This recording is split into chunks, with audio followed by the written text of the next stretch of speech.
This video we are going to learn about drugs used for cough and asthma. These are respiratory disorders that we are going to cover today in this video. So let us go one by one. First we will discuss about cough and then we will go through the drugs used for asthma. Before that we must know their standard definition. Cough is a protective reflux that occurs due to stimulation of mechano or chemoreceptors in throat, respiratory passage or stretch receptors in the lungs. So here we have to emphasize on this first word, that is protective reflux. Cough is a protective reflex action. Okay, so let's understand the asthma now. What is asthma? Its standard definition states that it is a hyper-responsiveness of tracheobronchial smooth muscle to a variety of stimuli, resulting in narrowing of air tubes, increase in mucal secretion or mucosal secretion. So here we have to emphasize on the first word, that is hyper-responsiveness of tracheobronchial smooth muscle. So cough is a protective reflex action and asthma is a hyper-responsiveness of a tracheobronchial smooth muscle. Let us go one by one then. First we will go through drugs used for cough and then we will go for asthmatic drugs. Alright, so let us begin with classification of drugs used in cough. First one is demulsion. Example is lozenges, cough drops and glycerin. Second class is expectorants. Examples are sodium citrate, potassium iodide and ammonium chloride. Third class is antitussive. These are also known as cough center suppressants because these drugs act in our brain, so it is also represented as CCS. Therefore, there are further classification like opioid-based antitussive like codeine, non-opioid-based antitussive like dextromethorphan and chlorpheniramine. Third one is antihistamine like chlorpheniramine and promethazine. These drugs act in our brain. Fourth class, that is adjuvant antitussives. These are nothing but bronchodilators only. Example is salbutamol, salmeterol. So this kind of drug often used for asthma. We will discuss over there as well. So there are four classification: demulcent, expectorant, antitussive and bronchodilators, or we can say adjuvant antitussives. Alright, so now let us understand each class of it, their meaning and their site of action we can consider it. So we had already discussed demulcent. So what is demulcent? It is a kind of dosage form that soothe the throat and reduce the impulses from the inflamed pharyngeal mucosa, thus provide symptomatic relief in a dry cough. We can say demulcent can be used for dry cough. Expectorants, these are mucokinetic drugs believed to increase mucosal secretion or reduce its viscosity, facilitating its removal by coughing action. So it can be used for wet cough. So demulcent, it is used for dry cough and expectorants are used for wet cough. Third class is antitussives. These are drugs that act in CNS that we have already discussed in our previous slide to raise the threshold of cough center or reduce the tussle impulses. So it acts on CNS, it acts on our brain. And the last one is bronchodilators, that is often used in case of asthma. It increases surface area and decreases the spasmicity, surface area of bronchi. Alright, these are all about drugs used for cough, and now we will go through drugs used for asthma now.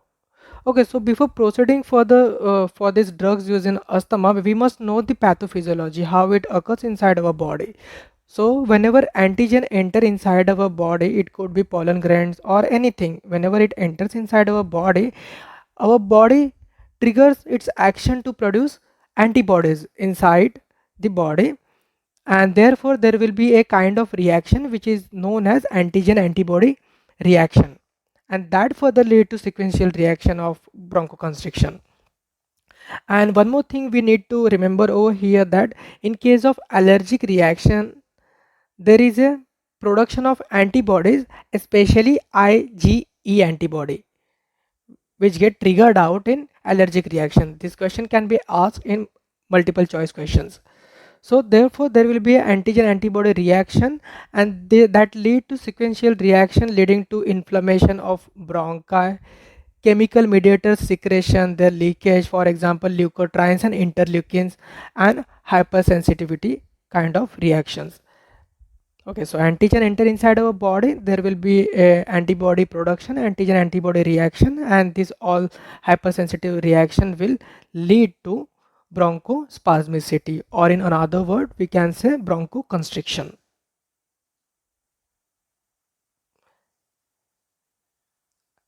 So where bronchi get constricted, bronchial muscle get constricted, and the clinical manifestation is like asthma, that will lead to asthma. Alright, this is all about the pathophysiology of asthma. Okay, so what are the approaches for the treatment of this kind of pathophysiology, this kind of condition called bronchial asthma? So first approach is simple but nothing, it's a simple nothing but that is prevention of antigen antibody reaction. If we cannot do that, we have to neutralize the IgE antibody in second stage. Third stage is suppression of bronchial hypersensitivity. Fourth is prevention of release mediators. We have to prevent the release of mediators. If we cannot prevent that, we have to antagonize them, antagonism of release mediators. Sixth one is blockade of constrictor neurotransmitter. We have to block the neurotransmitter which causes the constriction of bronchi. Seventh one is mimicking dilator neurotransmitter. Eighth one is direct acting bronchodilator. Alright, for prevention of antigen antibody reaction, simple what we can do, we can avoid the antigen. For neutralization of IgE, omalizumab, that is monoclonal antibody, is used nowadays. That is a drug. Third, for suppression of bronchial hypersensitivity, corticosteroids are used that are anti-inflammatory. For prevention of release mediators, mast cell stabilizer is used that stabilizes the mast cell. Antagonism of release mediators like leukotriene antagonist and antihistamine, because that are the chemical which get secreted during this process. Then blockade of constrictor neurotransmitter, for example anticholinergic drugs can be used. For mimicking dilatory action, sympathomimetic drugs can be used. And direct acting bronchodilators are nothing but methylxanthines like theophylline. We will discuss that further. Alright, now we will go through the classification of drugs used for asthma. Now we have already discussed for cough there are 4 classes, but for asthma there are 5 classes. Out of that, first one is bronchodilators, which then further get classified as sympathomimetics. Examples are salbutamol, salmeterol, formoterol and ephedrine. Second class is methylxanthines. Example is theophylline and caffeine. And third class is anticholinergic. For example, ipratropium bromide and tiotropium bromide. Second class is leukotriene antagonist. For example, the well-known ingredient, that is Montelukast. Sorry, well-known drug Montelukast, Zafilukast. Third one is mast cell stabilizers. Example is ketotifen and sodium chromoglycate. Fourth one is corticosteroid. Example there are for the two classes, systemic and inhalatory. Systemic is like hydrocortisone, prednisolone can be used, and for inhalation budesonide and fluticasone is used. Fifth and the last one, that is anti-IgE, for example monoclonal antibodies. So bronchodilator, leukotriene antagonist, mast cell stabilizer, corticosteroid and anti-IgE. So let us understand each of these classes now one by one. So the first one, in that also first A, sympathomimetics, these are adrenergic drugs, cause bronchodilation through beta 2 receptor, because beta 2 receptors are present in the lungs, that causes the relaxation of bronchial muscle. For example, salbutamol, albuterol, we had already mentioned. Let's look at their features again. So salbutamol, albuterol, these are rapid. It has a rapid onset of action, but duration of action is only 2 to 4 hours. These are highly beta 2 selective, used to abort and terminate attack of asthma. Example of brand is Asthalin tablet, syrup and inhaler. All these 3 dosage form of Asthalin are available in the market. Second is salmeterol. Salmeterol is totally opposite to that of salbutamol and albuterol. Salmeterol is a long acting beta 2 agonist, but its onset is slow and it is scheduled for maintenance therapy. It is used for maintenance therapy. Example is brand, we can say Seroflow, that is available in the market. So salmeterol has long acting but slow action, slow onset, sorry, and albuterol, salmeterol has slow onset but rapid onset but low their duration of action. First B we will discuss now. It is methylxanthines. It is not first line drugs. They are more often used in COPD. Example is theophylline. Theophylline is a naturally occurring methylated xanthine alkaloid, we can say. Examples of brand which are going on for this theophylline is Theolong 200, Theolong 100 mg sustained release capsule. And first C is anticholinergic drugs. This drug causes bronchodilation by blocking cholinergic constrictor tone. So it acts on bronchi. There also it acts on these cholinergic receptors. This picture I took from KD Tripathi book where they have meticulously represented their receptor, that is cholinergic receptor, where these anticholinergic drugs act. And examples of brand we can say it is Diolin, available as an inhaler, Rotacap, and also as a respules. So it is not do not just use this ipratropium in it. It is always in combined with this beta 2 agonist known as salbutamol. So its concentration is like 100 plus 20 microgram in inhaler. In Rotacap it varies, it increases, it is 200 plus 40 microgram, and in respules it again increases 2.5 mg, not microgram, 2.5 mg plus 500 microgram in a solution. So let's have a look on the pictures as well.